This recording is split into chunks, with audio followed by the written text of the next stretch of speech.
everyone. Happy Wednesday. Yes, we're here on a different day because it's summertime and we have holidays to take back and forth. So, this week and next week, we are doing our lives on different days and times. So, we will keep you informed. We will have posts in our group to let you know when we are doing the live so that you can come and attend a live if you are able to.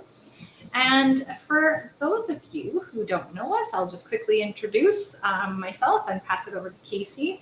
Today, we are actually talking about fats. So, truths about fat, why we need it, why it is actually good for us, different fats to avoid, and which ones that you do want to consume on a regular basis for our health. So before we get going though, my name is Jessica Melnick. I'm a registered holistic nutritionist, the founder of the Anti-Arthritis Method, and the host of the Happy Joints Arthritis Solutions group. And I help both women and men with various forms of arthritis get back to living life the way that they choose to, not the way that they have to. Casey, I'll pass it on to you. Yep.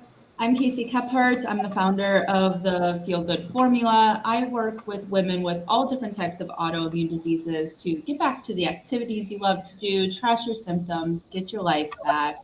We do this all through diet and lifestyle. I'm a functional medicine nutritionist, and I live in St. Petersburg, Florida, where the sun is not shining today because it's rainy season, and it rains all day now. Go figure. And you know, the sun is actually shining here in Saskatchewan. So I'm pretty excited about that. We've had some pretty amazing weather. We've had some Florida-like weather this past week. So I heard a lot of people are. There's like heat waves going on everywhere. Yes, we had a bit of one. We just felt melted at the lake on Saturday, and then it kind of got back to normal on Sunday. But holy cow, is it ever hot? So it's funny because your hot is probably a lot different than my hot. Oh, I'm sure your hot would be like unbearable. For you Canadians. Yeah, we're not used to this. It's like minus 20 6 months of the year. So, well, depending on where you are. I don't even know what that means in Fahrenheit. So, yes. It hurts. So yes, summer, especially here in Saskatchewan, we just like cherish every minute, or at least I do, because July is our warmest month. And we also have really long daylight hours from like, oh gosh, April to September. So I just really love that. Take advantage of that. It's beautiful. That vitamin D. Yes, absolutely. It makes you feel good. Good for your immune system. So other things, like I said, today we're going to talk about fat. So fat doesn't make you fat. Overconsumption of carbohydrates does. So in general, you know, fat has always been given a bad name, especially in the 80s and the 90s during that low fat craze, you know, of like, oh my goodness, if you eat fat food that has fat in it, you're going to get fat. But what we actually are finding out is that carbohydrates have a much more prevalent place in terms of obesity than fat does. So of course, overconsumption of calories or eating more calories than your body needs, whether it's fat, carbohydrates, or protein, of course, is going to lead to weight gain. But fat is a super, super important part of our diet, and it's not to be avoided. Yep. Having refined carbohydrates is what we want to focus on avoiding. So fat, in terms of having fats in our meals, it helps keep us full.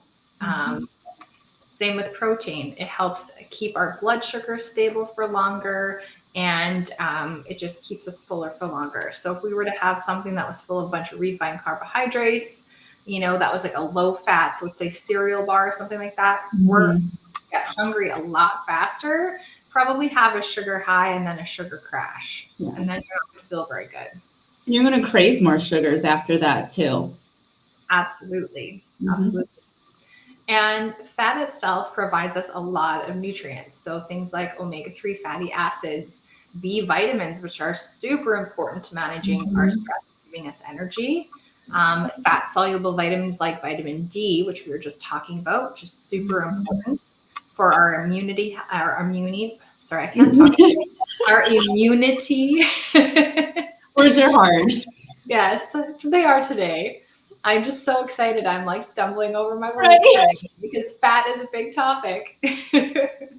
So vitamins E, vitamins K, vitamin A, and we also have to have fat in order to absorb those vitamins because they are fat soluble. So, for example, that's why we put dressing on our salad because we need to have some fat with our greens and our veggies in order for us to absorb the most nutrients from them.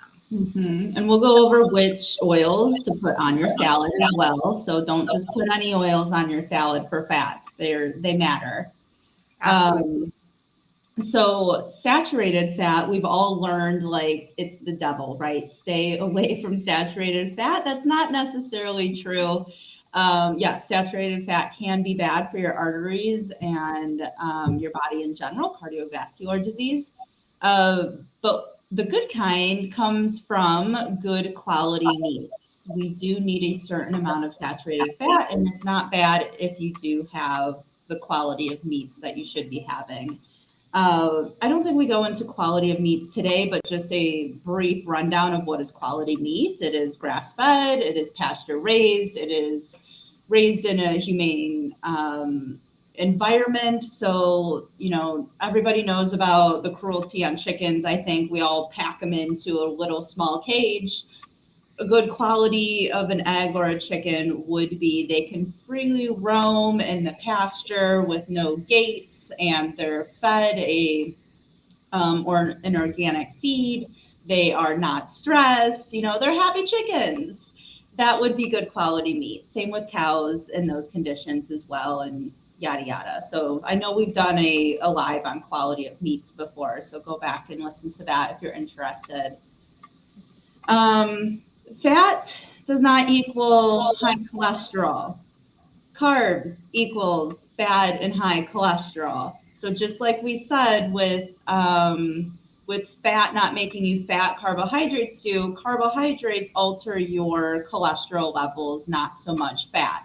So your body produces its own cholesterol. We need cholesterol for our bodies to function properly. It's when we have the bad quality cholesterol and and an increase of it that is bad. So it's the particle size of the cholesterol molecule that is the issue. It's not so much cholesterol in general.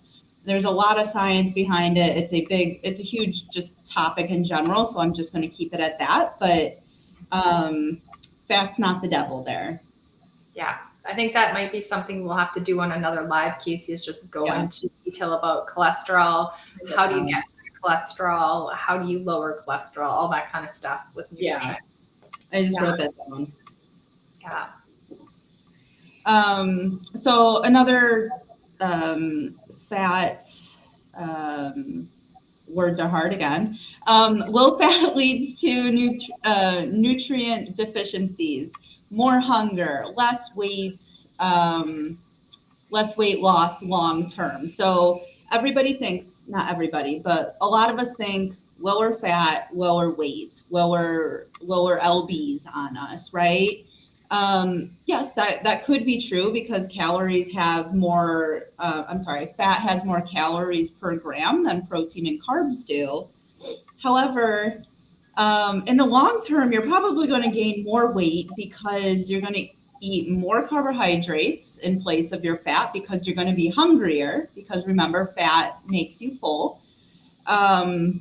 And you're going to have more insulin production, which stores in your adipose tissue, which is your fat. So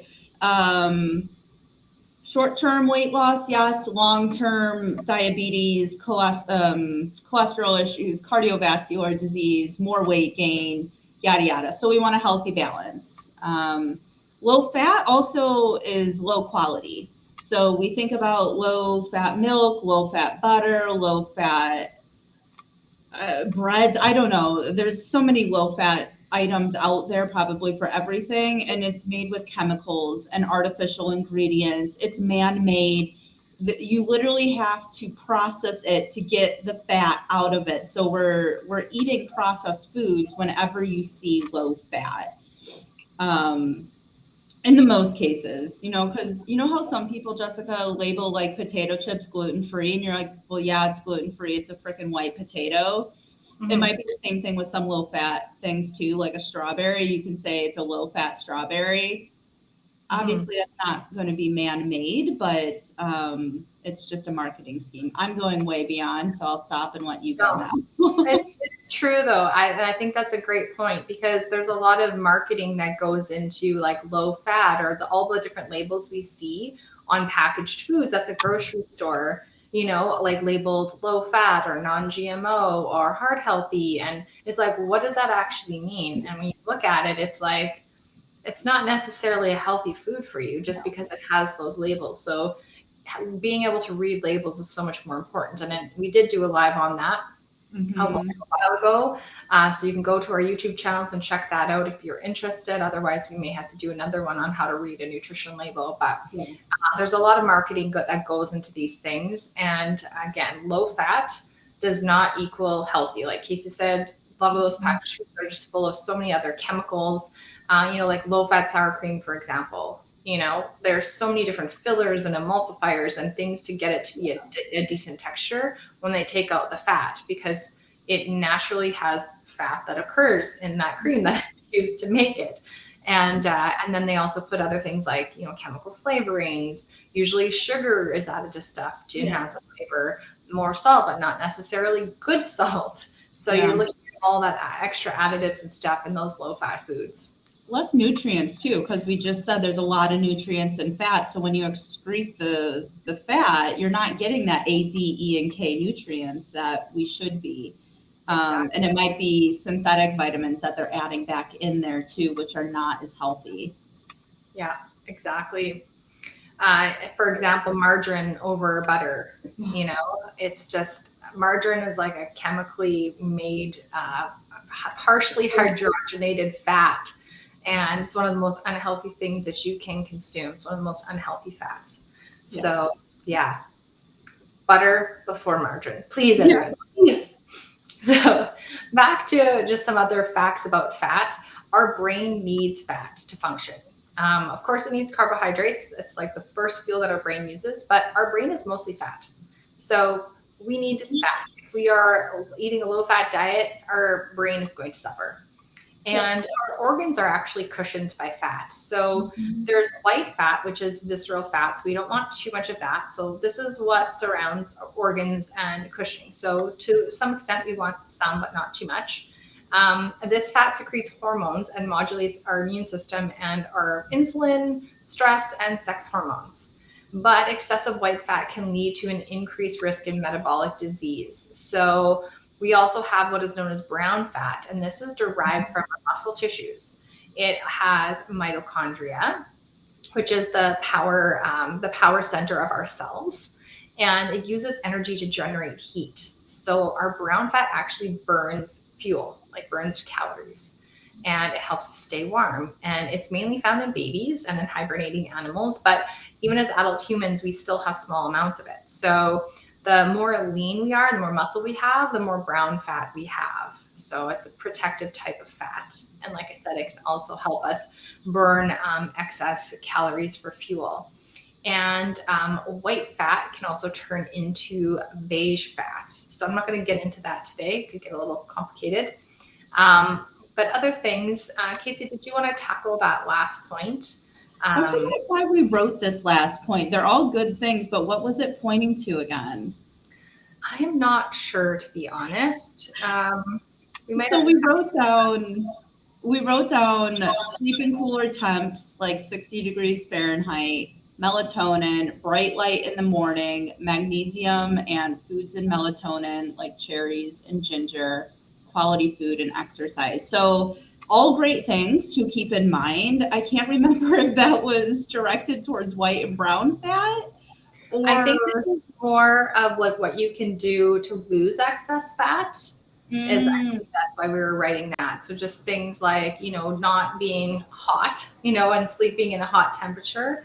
It's just better for your body to be cool at night. I think to burn some excess fat, and same with melatonin, having like taking it if necessary, but having that bright light in the morning to help your body regulate melatonin, just like we're regulating our circadian rhythms. And that would be my guess is why we're talking about that, the importance of sleep and exercise and quality food in terms of excess, like losing excess fat. Yeah, all great things to know in whatever topic we talk about anyways. Yeah. So we're going to go into which fats to avoid, and then we'll go into which fats you want to eat, the cool stuff. So polyunsaturated fats, if you've looked on a nutrition label, you've probably seen underneath the total fat is polyunsaturated fat and monounsaturated fat and saturated fat. I think it goes saturated, poly, and then mono. So polyunsaturated fats are things like trans fats, vegetable oils, oils at high heats usually. But they do contain some good things too. So they're not all bad. They do contain omega-3s, which are in fish oils. They do contain omega-6s, which are again in fish oils as well. All good for the brain and inflammation, but we definitely want a healthy balance between omega-3s and omega-6s. And polyunsaturated fats have more omega-6s than omega-3s, and that's not the balance we want. We want more omega-3s than omega-6s. So we need to really watch out for how much polyunsaturated fat that we eat. And polyunsaturated fat, some other good things is it can help support the heart, the brain, and the eyes, healthy joints and bones, better sleep, decreased menstrual pain, and inflammation. But we need that healthy balance, omega-3, omega-6. So the unhealthy PUFAs, polyunsaturated fats, would be things that are mainly like deep fried and heated in a high temperature oil. So chips, French fries, fried foods in general, baked goods, canola oils, rapeseed oils, sunflower oil, safflower oil, soybean oil, peanut oil, vegetable oil. And at this point, you're probably like, oh my gosh, Casey, what the heck do I eat now? We'll get there. Don't worry. Don't be overwhelmed by this.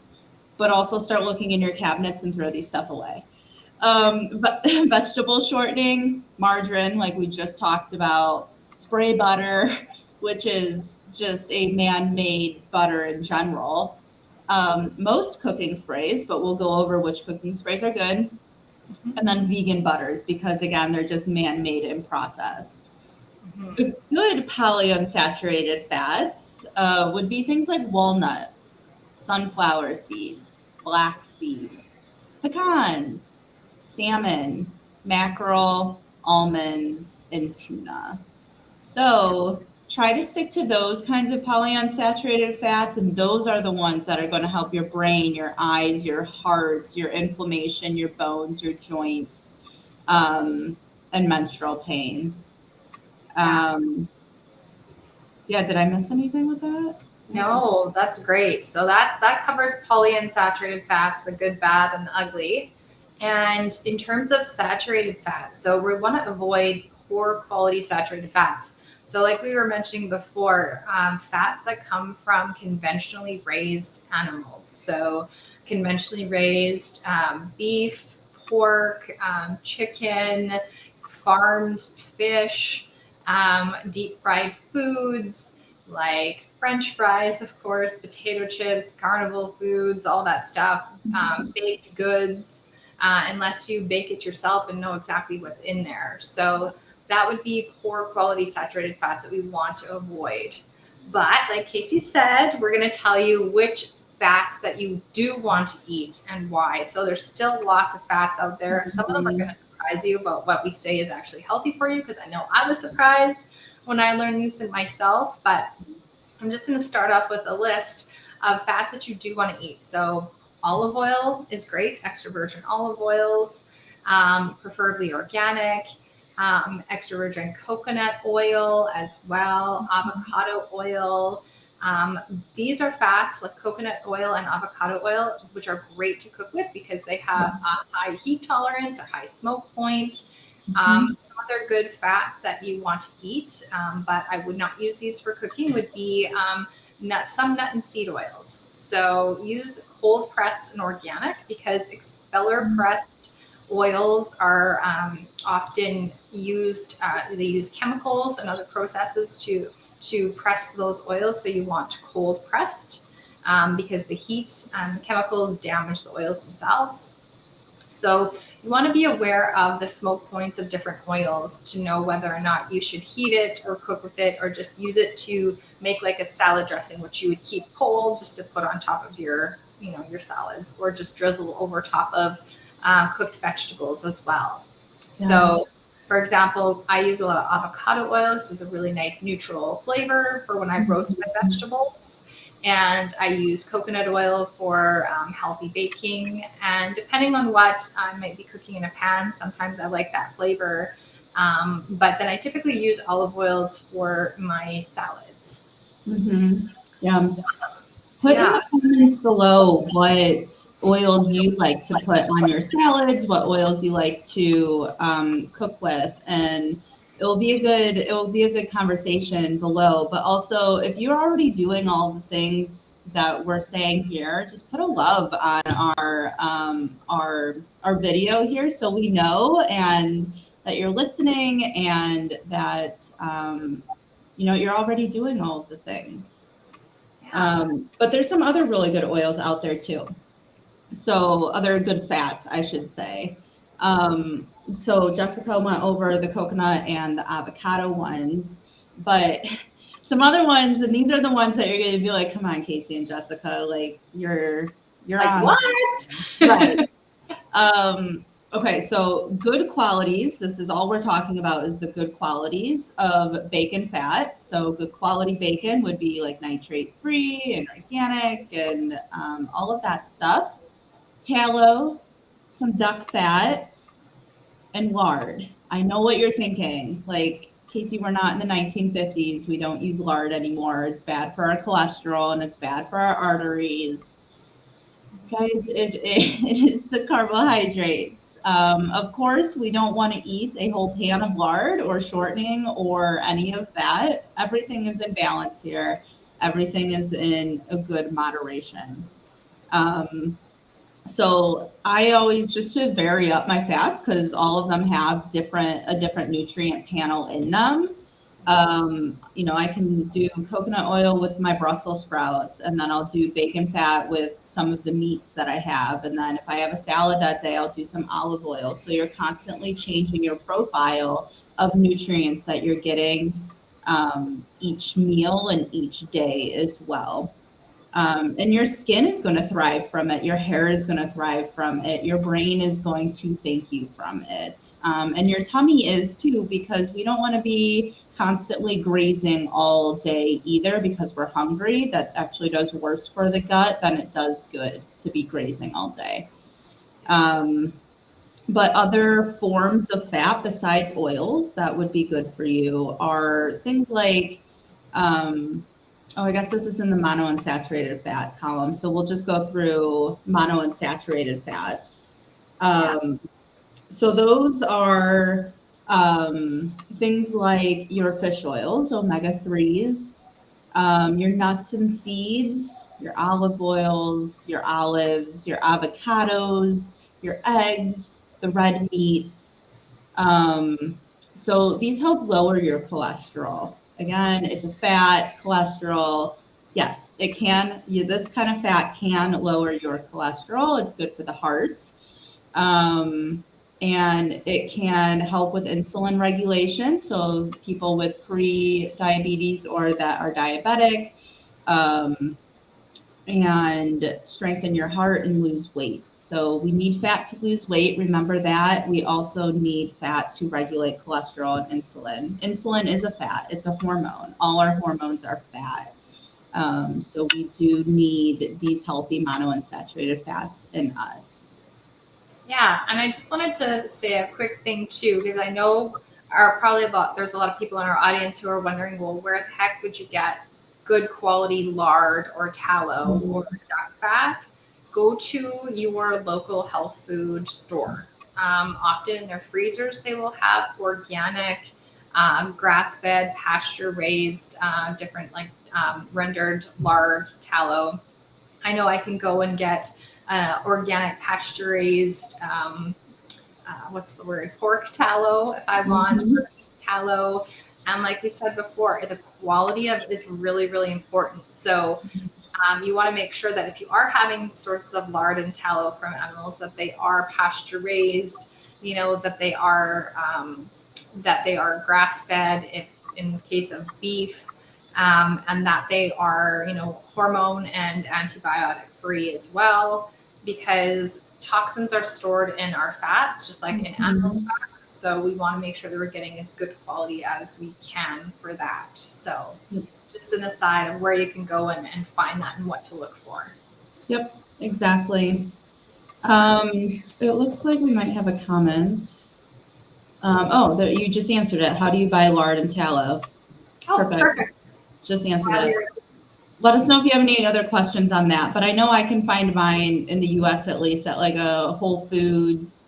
I think Sprouts has some. They're just look in the fat department and in your freezer department, or ask a butcher too if Or you're. yeah, or I was going to say even like local farmers, Yeah. smaller farmers in your area, like at your farmers market, you can ask them, and you can ask them like how the animals are raised and stuff like that. Usually those smaller farmers have really good farming practices as well. So Yeah. just another place you can check that out. Yep. Exactly. All right, I think that concludes today. So put a heart on this video if you liked it, if you learned something. It helps other people see our videos. So if you could do that, that would be wonderful. And we will be back tomorrow at a later time. I think it's 3:15 Eastern tomorrow. We're going to be talking about what to do in a state of overwhelm. So I know I've been feeling overwhelmed lately. I know I've been hearing a lot of other people being overwhelmed. So how do we navigate that and still stay on track and not end up sitting on the couch and eating a whole cake? So we'll talk about that tomorrow. Looking forward to seeing you there. Jessica, do you have other things to say? No, that's perfect. I think you've covered everything. So have a great rest of your day, everyone, and we'll see you again tomorrow afternoon. Bye, everybody.